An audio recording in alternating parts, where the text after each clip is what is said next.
Chapter 44. Elizabeth had settled it that Mr. Darcy would bring his sister to visit her the very day after her reaching Pemberley, and was consequently resolved not to be out of sight of the inn the whole of that morning. But her conclusion was false, for on the very morning after their arrival at Lambton, these visitors came. They had been walking about the place with some of their new friends, and were just returning to the inn to dress themselves for dining with the same family, when the sound of a carriage drew them to a window, and they saw a gentleman and a lady in a curricle driving up the street. Elizabeth, immediately recognizing the livery, guessed what it meant, and imparted no small degree of her surprise to her relations by acquainting them with the honor which she expected. Her uncle and aunt were all amazement, and the embarrassment of her manner as she spoke, joined to the circumstance itself, and many of the circumstances of the preceding day, opened to them a new idea on the business. Nothing had ever suggested it before, but they felt that there was no other way of accounting for such attentions from such a quarter than by supposing a partiality for their niece. While these newly born notions were passing in their heads, the perturbation of Elizabeth's feelings was at every moment increasing. She was quite amazed at her own discomposure, but amongst other causes of disquiet, she dreaded lest the partiality of the brother should have said too much in her favor, and, more than commonly anxious to please, she naturally suspected that every power of pleasing would fail her. She retreated from the window, fearful of being seen, and as she walked up and down the room, endeavoring to compose herself, saw such looks of inquiring surprise in her uncle and aunt as made everything worse. Miss Darcy and her brother appeared, and this formidable introduction took place. With astonishment did Elizabeth see that her new acquaintance was at least as much embarrassed as herself. Since her being at Lambton, she had heard that Miss Darcy was exceedingly proud, but the observation of a very few minutes convinced her that she was only exceedingly shy. She found it difficult to obtain even a word from her beyond a monosyllable. Miss Darcy was tall, and on a larger scale than Elizabeth, and, though little more than 16, her figure was formed, and her appearance womanly and graceful. She was less handsome than her brother, but there was sense and good humor in her face, and her manners were perfectly unassuming and gentle.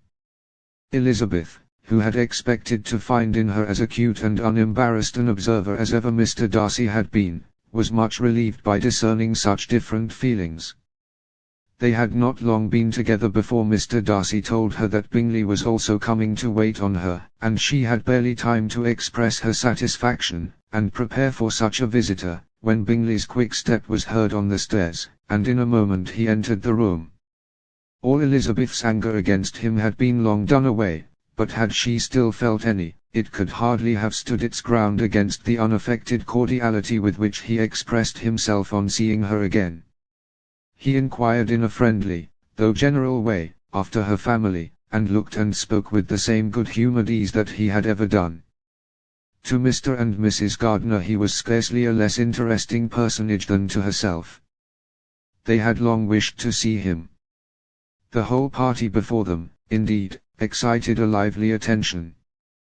The suspicions which had just arisen of Mr. Darcy and their niece directed their observation towards each with an earnest though guarded inquiry, and they soon drew from those inquiries the full conviction that one of them at least knew what it was to love.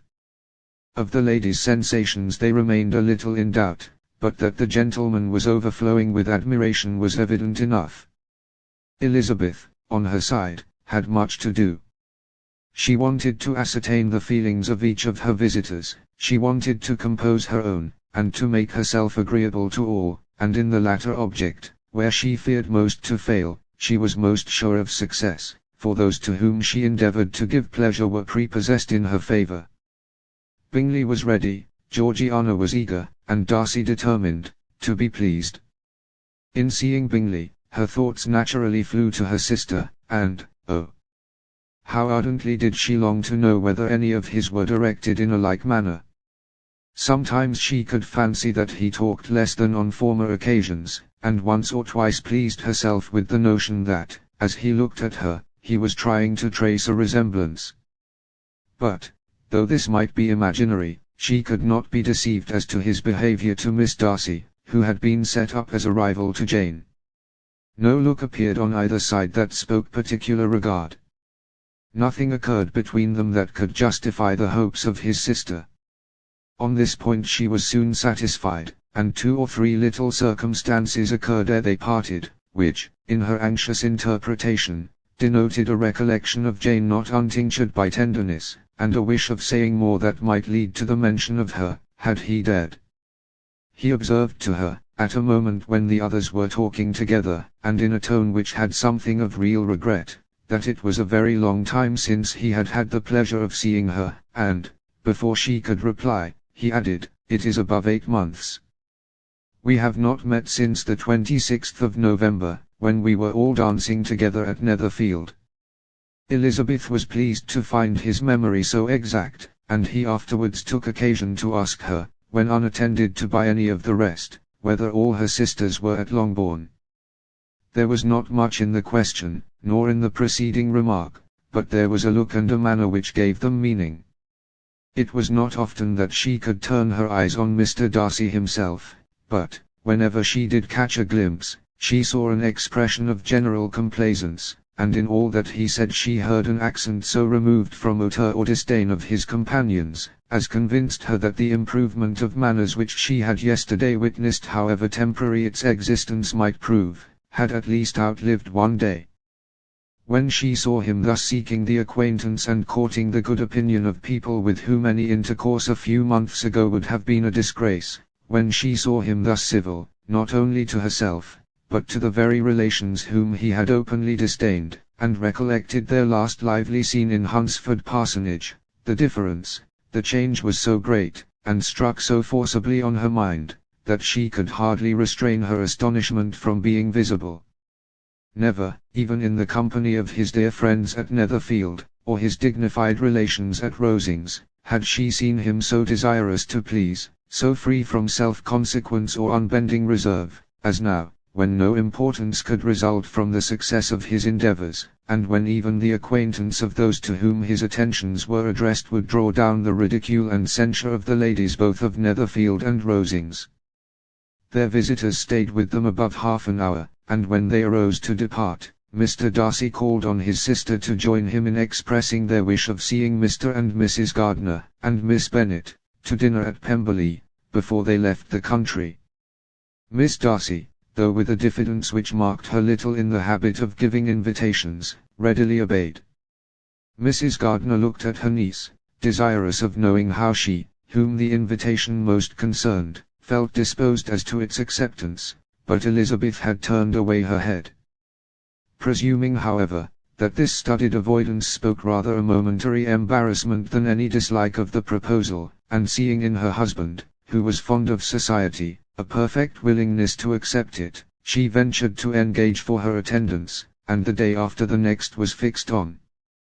Bingley expressed great pleasure in the certainty of seeing Elizabeth again, having still a great deal to say to her, and many inquiries to make after all their Hertfordshire friends. Elizabeth, construing all this into a wish of hearing her speak of her sister, was pleased, and on this account, as well as some others, found herself, when their visitors left them, capable of considering the last half-hour with some satisfaction, though while it was passing, the enjoyment of it had been little. Eager to be alone, and fearful of inquiries or hints from her uncle and aunt, she stayed with them only long enough to hear their favourable opinion of Bingley, and then hurried away to dress. But she had no reason to fear Mr. and Mrs. Gardiner's curiosity. It was not their wish to force her communication. It was evident that she was much better acquainted with Mr. Darcy than they had before any idea of. It was evident that he was very much in love with her. They saw much to interest, but nothing to justify inquiry. Of Mr. Darcy it was now a matter of anxiety to think well, and, as far as their acquaintance reached, there was no fault to find. They could not be untouched by his politeness, and had they drawn his character from their own feelings and his servant's report, without any reference to any other account, the circle in Hertfordshire to which he was known would not have recognized it for Mr. Darcy. There was now an interest, however, in believing the housekeeper, and they soon became sensible that the authority of a servant who had known him since he was 4 years old, and whose own manners indicated respectability, was not to be hastily rejected. Neither had anything occurred in the intelligence of their Lambton friends that could materially lessen its weight. They had nothing to accuse him of but pride. Pride he probably had, and if not, it would certainly be imputed by the inhabitants of a small market town where the family did not visit. It was acknowledged, however, that he was a liberal man, and did much good among the poor. With respect to Wickham, the travellers soon found that he was not held there in much estimation, for though the chief of his concerns with the son of his patron were imperfectly understood, it was yet a well-known fact that, on his quitting Derbyshire, he had left many debts behind him, which Mr. Darcy afterwards discharged. As for Elizabeth, her thoughts were at Pemberley this evening more than the last, and the evening, though as it passed it seemed long, was not long enough to determine her feelings towards one in that mansion, and she lay awake 2 whole hours endeavouring to make them out. She certainly did not hate him. No, hatred had vanished long ago, and she had almost as long been ashamed of ever feeling a dislike against him, that could be so called. The respect created by the conviction of his valuable qualities, though at first unwillingly admitted, had for some time ceased to be repugnant to her feeling, and it was now heightened into somewhat of a friendlier nature, by the testimony so highly in his favour, and bringing forward his disposition in so amiable a light, which yesterday had produced. But above all, above respect and esteem, there was a motive within her of goodwill which could not be overlooked. It was gratitude, not merely for having once loved her, but for loving her still well enough to forgive all the petulance and acrimony of her manner in rejecting him, and all the unjust accusations accompanying her rejection.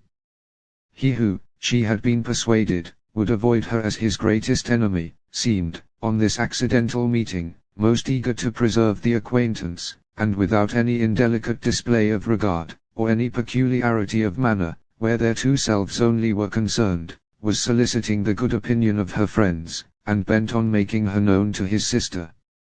Such a change in a man of so much pride exciting not only astonishment but gratitude, for to love, ardent love, it must be attributed, and as such its impression on her was of a sort to be encouraged, as by no means unpleasing, though it could not be exactly defined.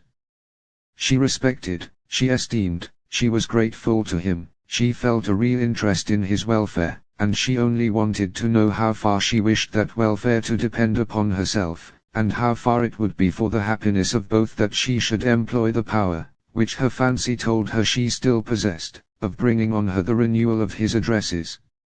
It had been settled in the evening between the aunt and the niece, that such a striking civility as Miss Darcy's in coming to see them on the very day of her arrival at Pemberley, for she had reached it only to a late breakfast, ought to be imitated, though it could not be equalled, by some exertion of politeness on their side, and, consequently, that it would be highly expedient to wait on her at Pemberley the following morning. They were, therefore, to go. Elizabeth was pleased, though when she asked herself the reason, she had very little to say in reply. Mr. Gardiner left them soon after breakfast. The fishing scheme had been renewed the day before, and a positive engagement made of his